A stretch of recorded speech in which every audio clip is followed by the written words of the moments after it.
This woman destroyed her 14-year marriage with a single confession. Her name is Cassidy, and she's 32 years old. What she told her husband one Tuesday night didn't just end their relationship, it shattered everything she thought she had built. And the worst part? She still believes she did nothing wrong. I'm Emma, and today I'm sharing a story that will make you question everything you think you know about honesty in marriage. So before we begin, make sure you stay until the end because what happens to Cassidy will leave you speechless. Let me take you back 4 years ago when Cassidy thought she had it all figured out. She had been with her husband Reed since college. 14 years of marriage. 2 beautiful children, Emma who was 12 and Tyler who was 7. From the outside, they looked like the picture-perfect family, but inside their home, a completely different story was unfolding. Cassidy believed she was doing everything a wife should do. She managed every single detail of their lives.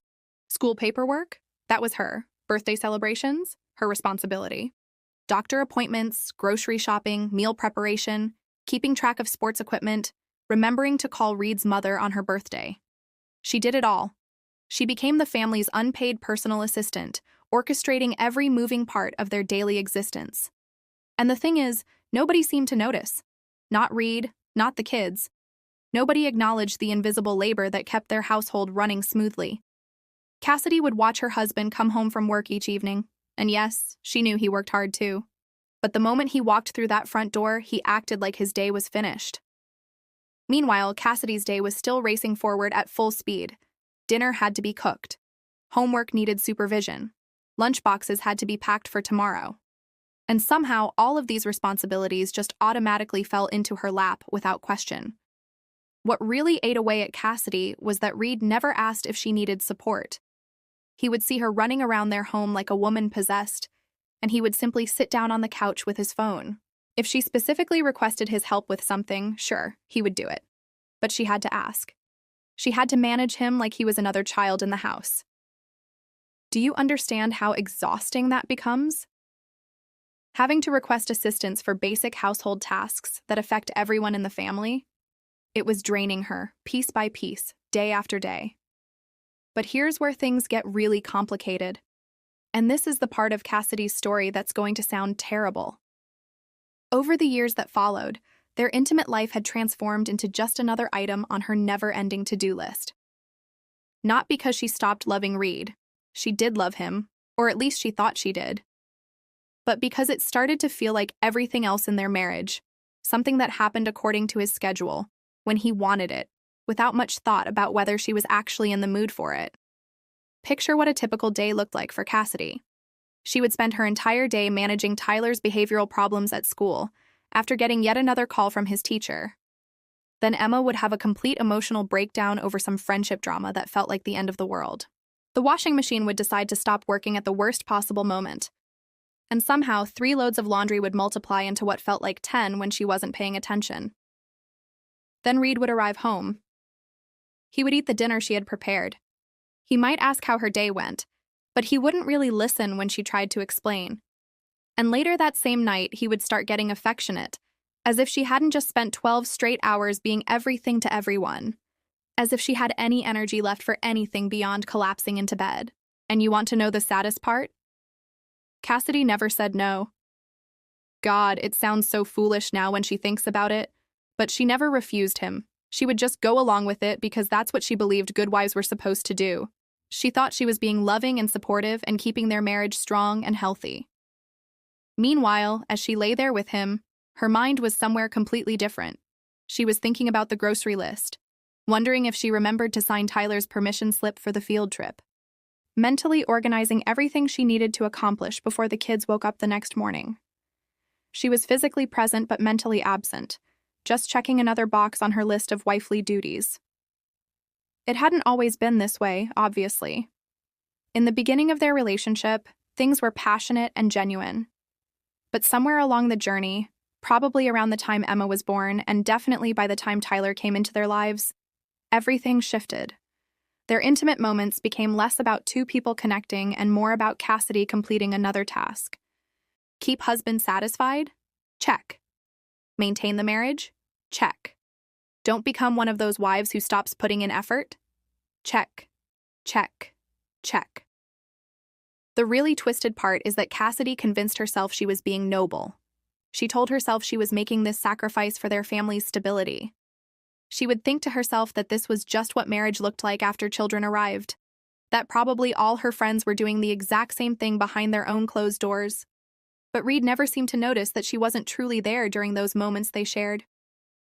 He never asked if she was enjoying herself, never questioned if there was something different she wanted or needed from him. It was like he simply assumed that because she wasn't voicing complaints, everything was absolutely perfect. Looking back now, Cassidy realizes she started building resentment way before she even recognized what was happening. Every single time he would initiate intimacy and she wasn't feeling it but participated anyway, it was like adding another small weight to this invisible scale in her mind. The scale kept tipping further and further into dangerous territory. There were nights when she would lie there afterward, staring at their bedroom ceiling in the darkness, feeling so incredibly disconnected from her own existence, like she was watching someone else live out her marriage while she just performed the role of devoted wife. A character in someone else's story. She started dreading those moments, honestly. Not because her love for Reed had disappeared, but because everything felt so fake. Like they were both pretending something meaningful was happening when it really wasn't. He was pretending she was emotionally engaged, and she was pretending to be emotionally engaged. Meanwhile, they were just two people going through the motions in their own bed, strangers sharing a mattress. The conversation that demolished everything happened on a Tuesday night in March. Cassidy remembers every detail so clearly because Tyler had just lost another tooth and was being incredibly dramatic about the tooth fairy situation. Emma was panicking about some school project due the next day that she had obviously known about for weeks. Just a regular Tuesday in their household, which meant chaos that Cassidy was managing completely alone, while Reed worked late at the office. He arrived home around 8 o'clock, after Cassidy had already handled dinner, supervised homework, and negotiated the tooth fairy drama. She was folding laundry in their bedroom when he found her. He looked tired, but also like he had something important on his mind. He had been asking her lately if everything was okay between them, which honestly annoyed her because everything clearly wasn't okay. But she kept saying things were fine because she didn't want to open that door. But that night was different. Reed sat down on their bed and told her he could tell something had shifted between them, especially during their intimate moments. He said she seemed distant and disconnected. He was worried that he had done something to hurt her or upset her. The way he said it, with such genuine concern in his voice, made something inside Cassidy snap. Here he was, finally noticing that she wasn't fully present, but only because it was affecting him. Only because he was feeling the impact. Cassidy tried to brush it off at first. She told him she was just exhausted from handling everything with the children and the house. But Reed kept pressing, saying he felt like they weren't connecting the way they used to, like something fundamental had broken between them. And that's when Cassidy lost control, not in a screaming, angry way, but in a completely honest way that she immediately regretted. The truth just poured out of her mouth like water from a broken dam.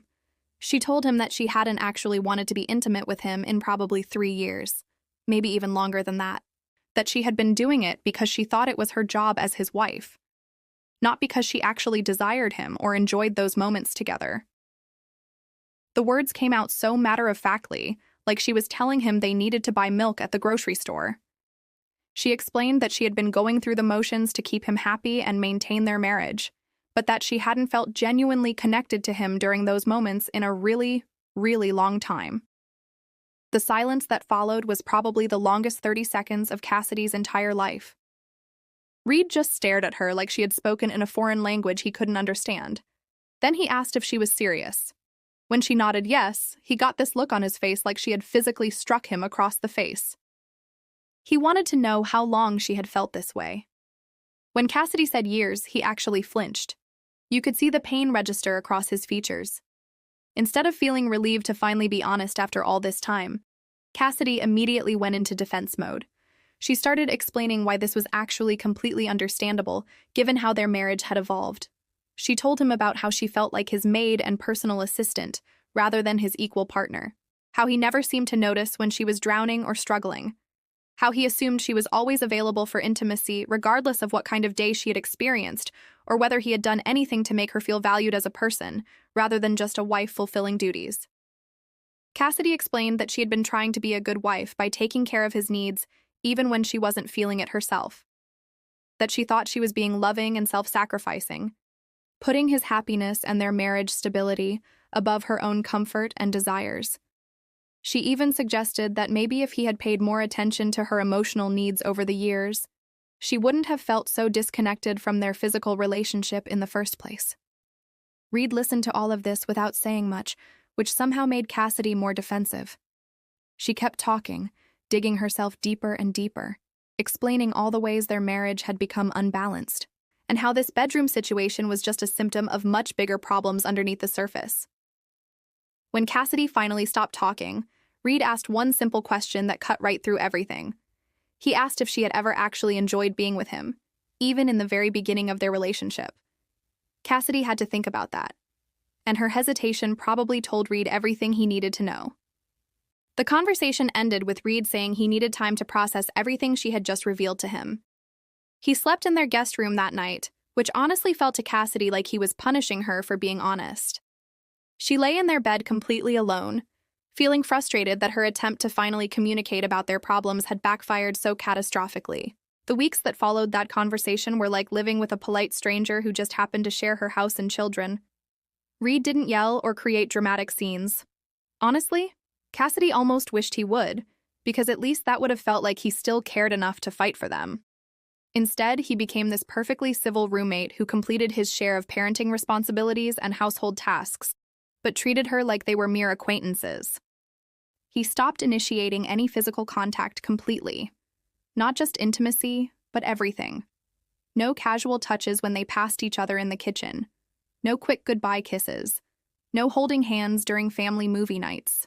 It was like he had constructed this invisible wall between them that Cassidy couldn't figure out how to cross or climb over. And here's the strange part. At first, she actually felt relieved. Finally, she didn't have to perform or pretend or worry about disappointing him. But after a few weeks of this treatment, Cassidy started feeling rejected in a way she hadn't expected at all. She tested the waters once, about 3 weeks after their devastating conversation. The kids were at sleepovers, and they had the entire house to themselves, which used to automatically mean couple time. Cassidy initiated contact for the first time in probably 2 years, thinking maybe they could start rebuilding their connection now that everything was out in the open between them. But Reed gently pushed her away and said he wasn't ready for that yet. He needed more time. That rejection hit Cassidy harder than she thought it would. Here she had been honest about her feelings, taken the brave step of communicating about their problems, and now he was punishing her by withholding affection. It felt completely hypocritical to her. All those years, he had wanted her to be available whenever he was in the mood. But the moment she actually wanted to connect, suddenly he had boundaries about it? It didn't make sense to her. Things continued to deteriorate. Cassidy started therapy sessions with Reed, but they went nowhere. After months of trying to work through their issues, Reed said he wanted a separation. He needed space to figure out if they could build something real together or if their entire relationship had been Cassidy just going through the motions. When Cassidy realized Reed was serious about ending their marriage, she tried everything to change his mind. She pointed out how much this would hurt their children. She told people in their life that Reed was having some kind of midlife crisis, that he was overreacting to one honest conversation instead of working on solutions together. But nothing worked. Reed had made his decision. The divorce process began, and Cassidy's entire world started crumbling around her. 2.5 years after their divorce was finalized, Cassidy found out through her daughter Emma that Reed was engaged to someone new. A woman named Sarah who seemed to be everything Cassidy wasn't. Someone who looked genuinely happy in every photograph. Someone who never had to fake enthusiasm for anything in her life. The wedding happened, and it was beautiful according to the children. Reed looked more genuinely happy than Cassidy had ever seen him, and that realization hurt more than anything else. He had found real love with someone else, which somehow proved that what he and Cassidy had shared wasn't working for either of them. But even then, even after her son asked to live with Reed and Sarah full-time because their house was more peaceful, even after losing primary custody of both her children, even after struggling financially in a small apartment. While Reed built a beautiful new life with his perfect new wife, Cassidy still doesn't regret telling the truth that Tuesday night. She sits alone now, watching her children choose their father's new life over the one she tried to build for them. She's 35, single, and struggling while her ex-husband rides off into the sunset with someone who thinks he hung the moon.